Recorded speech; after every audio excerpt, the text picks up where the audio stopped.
Live from downtown Detroit, home of WDIV and Click on Detroit, Local 4 News at 6 starts now. Someone else committed the murder, but this man served 26 years for it. Today, he finally got to celebrate his freedom. Accused of stealing from union members to fund a lavish lifestyle today, former UAW President Dennis Williams, the latest to plead guilty in a massive corruption case.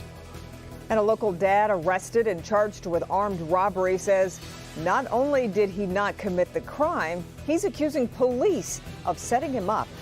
Topping our news at 6 tonight, an explosive claim against the Westland Police Department, which tonight denies any wrongdoing. Armed robbery charges were dropped, but the man police arrested for it says he lost everything, and he believes police deliberately tried to pin it on him.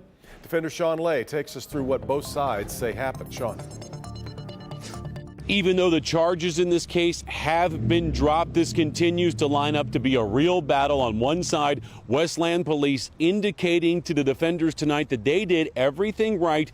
And on the other hand, you have a man who was facing life in prison saying Westland police, in his opinion, did everything wrong.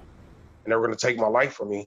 And, the only thing I can think of is, my kids. My kids going to suffer the most. Westland police brought armed robbery charges against James Herrera. The Wayne County prosecutor approved the charges. He was facing life in prison. He insists he did not rob anyone. After Westland arrested him, he says he lost his job, was evicted from his home, and his little girl was terrified when she saw police. She sees the police, and she's 6. When she sees the police, she sees any law enforcement, she says, "Daddy, go hide. They're going to take you from me, Daddy." Westland Police Sergeant Cameron Sleep interviewed a victim who says he never saw the men that robbed him, but did hear one of the men use a nickname that started with the letter T. The detective knew Herrera, known as Tex. The victim also knew Herrera well. Police say the victim ID'd Herrera as the robber, but under oath, the victim says police merely asked him to ID a photo of Herrera. The victim says he was not implicating him at all. My client had an alibi.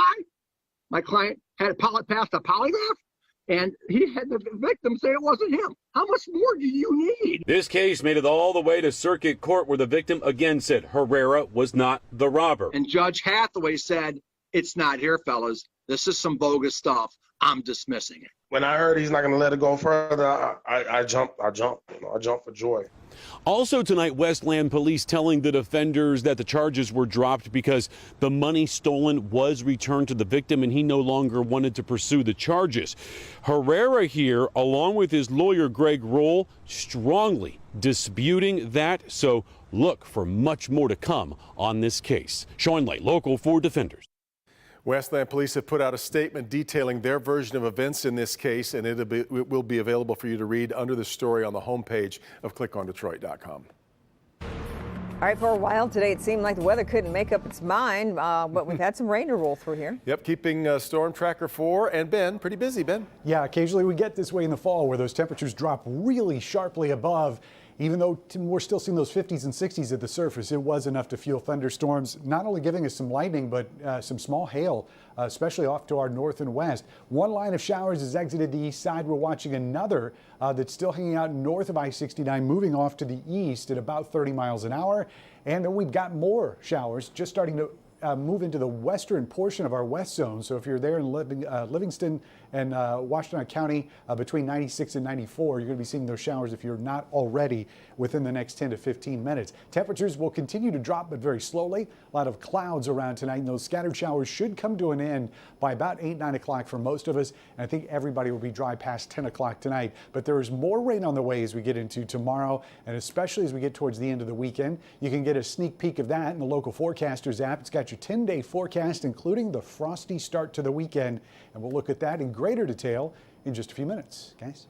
Okay, Ben, a man who served 26 years behind bars, convicted of killing his foster mother in 1994, is free today thanks to DNA evidence and some determined advocates. Charges have been dismissed against Lucino Hamilton, who has maintained his innocence from day one. Larry Spruill joins us now with how this all came about. Larry, good evening. Good evening, Kimberly. This is a story with a very happy ending now. Hamilton spent years in prison for a crime we now know he did not commit, and tonight he is a free man. This photo describes the true definition of a picture is worth 1,000 words. This is the moment Lucino Hamilton has been waiting for since 1994. You can see Hamilton hugging Western Michigan University Cooley Innocence Project director Marlon Mitchell just moments after he was released from prison Wednesday. Hamilton was convicted of the murder of a Detroit woman in 1994. He was just 21 years old and he served 26 years in prison. But get this, there were no eyewitnesses in the case. Hamilton's conviction was based on the testimony of a jailhouse informant who later proved to be unreliable.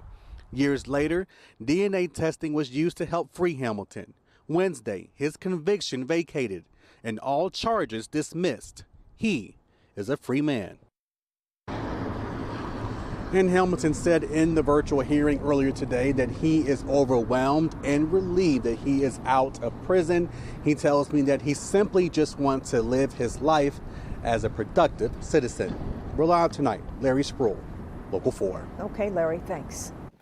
Another domino falls in the ongoing UAW corruption scandal. Former union president Dennis Williams pleaded guilty to conspiracy charges. Williams admitted he and other officials took union money for luxury expenses, including expensive vacations. Ahead of his guilty plea, the UAW confirms Williams resigned as with his membership with the union back on September 18th.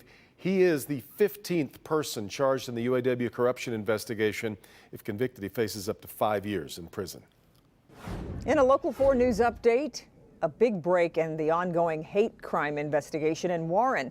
Police arrested a 24-year-old man last night. Investigators say he lives in the same neighborhood as the Hall family. The suspect confessed to a series of attacks, including a rock through a window, slashed tires, and messages of hate written on their cars. He also confessed to an attack on another home. The homeowners say they have received overwhelming support throughout this ordeal. You know, there were people that were doing things for us that just to make us feel better because they knew that was just too far. This guy went too far. You might not believe what I believe, but you went way too far. The suspect faces ethnic intimidation and weapons charges. He's set to be arraigned tomorrow morning.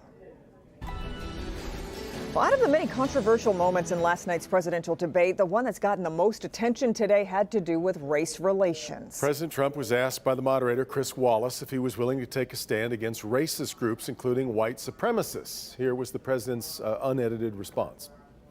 Are you willing tonight to condemn white supremacists and militia groups and to say that they need to stand down and not add to the violence in a number of these cities, as we saw in Kenosha and as we've seen in Portland? Sure, are you I'm prepared to specifically do it? Well, go ahead, sir. I would say almost everything I see is from the left wing, not from the right wing. So what are you saying? I'm willing to do anything. I want to see peace. Then do it, sir. Say it. Do it. Say it.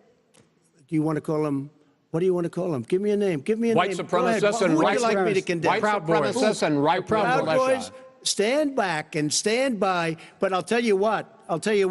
Somebody's got to do something about Antifa and the left, because this is not a right-wing problem. This is a left-wing. This is a left-wing problem.